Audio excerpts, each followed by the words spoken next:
It was a cold February morning in Carrollton, Georgia, a quiet town an hour west of Atlanta, where tragedy often seemed a distant thought.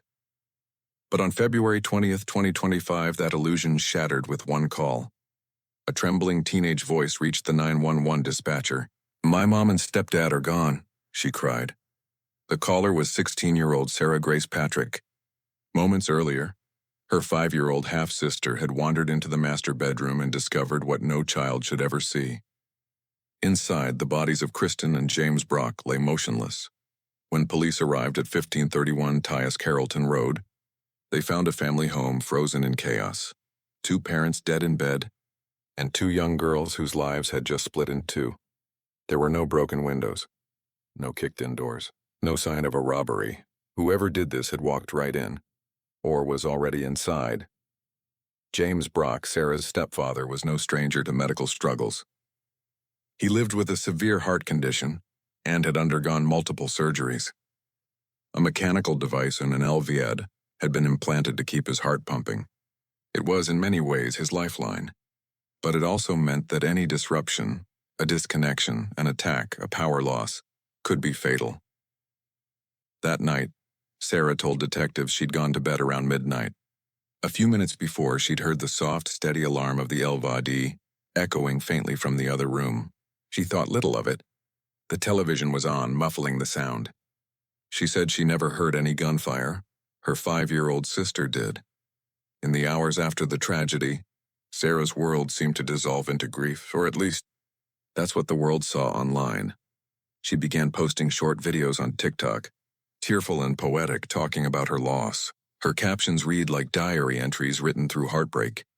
"If you ask me about my mom and stepdad, I'd say I miss them. But if you asked me deeper, I'd tell you, I just want to go home." Another post read, "I can't help but hate myself for not waking up first. My little sister shouldn't have found them before I did." Each video painted Sarah as a young girl spiraling through grief, holding her mother's shirt, crying softly, whispering how much she missed them. She spoke about her parents never seeing her graduate, never being at her wedding, never saying goodbye. Online, strangers poured in with sympathy. Thousands of views, hundreds of comments. But behind the compassion, detectives were watching too, and their view of Sarah was changing. At her parents' funeral, Sarah stood before a crowd and delivered an emotional eulogy.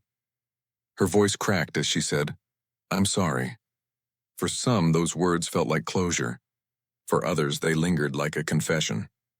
Weeks passed, then months. Sarah tried to resume life, but the case around her refused to rest. She began reaching out to true crime creators on social media, asking them to cover her parents' story, urging them to bring awareness, to help find the real killer. She seemed desperate for justice, or maybe desperate for attention.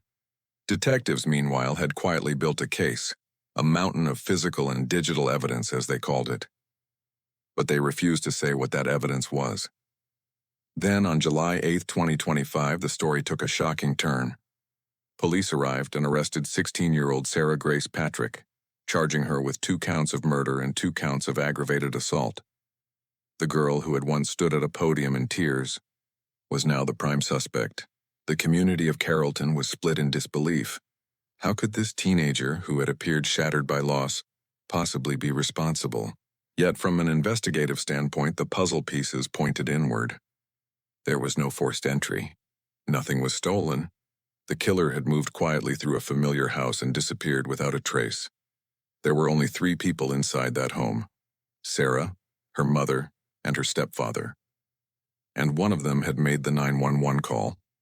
Detectives noted something else. Sarah said she didn't hear the gunshots, but her sister had. Both rooms were on the same floor, only a few steps apart. Even if the TV was playing, the sound of multiple shots would have echoed through the small home. How could she have missed it, unless she already knew when it would happen? Sarah's defenders, however, weren't convinced. They argued the case was circumstantial, built on assumptions, not proof. Her grandfather, Dennis Nolan, came forward publicly to defend her. He pointed out that James Brock, Sarah's stepfather, had a criminal history and was once associated with a motorcycle gang. Maybe, he said, someone from that life came back for revenge. He, also argued that Sarah's room wasn't directly next to the master bedroom, that perhaps she truly hadn't heard anything that night. The sheriff's office maintained confidence in their case, claiming their evidence was overwhelming. Yet, they refused to say what it was. No mention of a weapon, no clear motive, and that's what made the story so haunting. No motive, no confession, no clarity. If Sarah truly committed these murders, what could have driven her to do it? She had no history of violence, no signs of psychosis or antisocial behavior. She was a good student, active online, close to friends. Criminologists call this kind of act parricide, the killing of one's own parents. It's one of the rarest crimes imaginable, and even rarer among teenage girls. Studies show that female offenders account for less than 10% of all such cases. A double parricide, where both parents are killed, is nearly unheard of.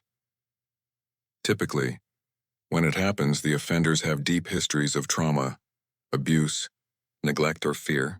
Sometimes they act out of desperation to escape a dangerous home. Other times the motive is anger or self-protection. But Sarah's life didn't seem to fit that mold. There were no reports of mistreatment, no documented mental illness, no cries for help before the tragedy. If she was guilty, she didn't kill to escape.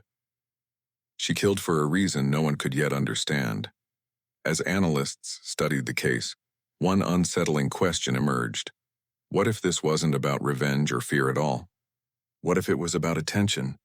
In a world driven by social validation, where tragedy can go viral and sympathy becomes currency, could a teenager crave the attention that comes from loss, even if that loss is one they create? If so, it would mark a new and terrifying motive, one born not from hatred but from emptiness. For now, Sarah Grace Patrick maintains her innocence. She claims she loved her mother and stepfather deeply, and that she too wants to see justice served. Her supporters believe the police rushed the case, building a narrative before proving it. But the longer the investigation drags on, the heavier the silence becomes. Did a 16-year-old orchestrate the murder of her parents? Or did investigators, desperate for answers, misread the grief of a broken teenager? There are still too many questions left hanging in that quiet Georgia town. Where was the murder weapon? How was it obtained? Why were the Brocks targeted that night, and what triggered it all? Until those questions are answered, this story remains an open wound. Not just for the family, but for everyone who watched Sarah's life unfold in real time, one TikTok at a time. In the end, the case of Sarah Grace Patrick isn't just about guilt or innocence. It's about how easily tragedy can be distorted in the age of social media, how mourning and manipulation can look almost identical. And as the trial inches forward, one haunting truth remains. In Carrollton, Georgia, 2 lives ended, 1 life changed forever, and no one is sure who the real victim is.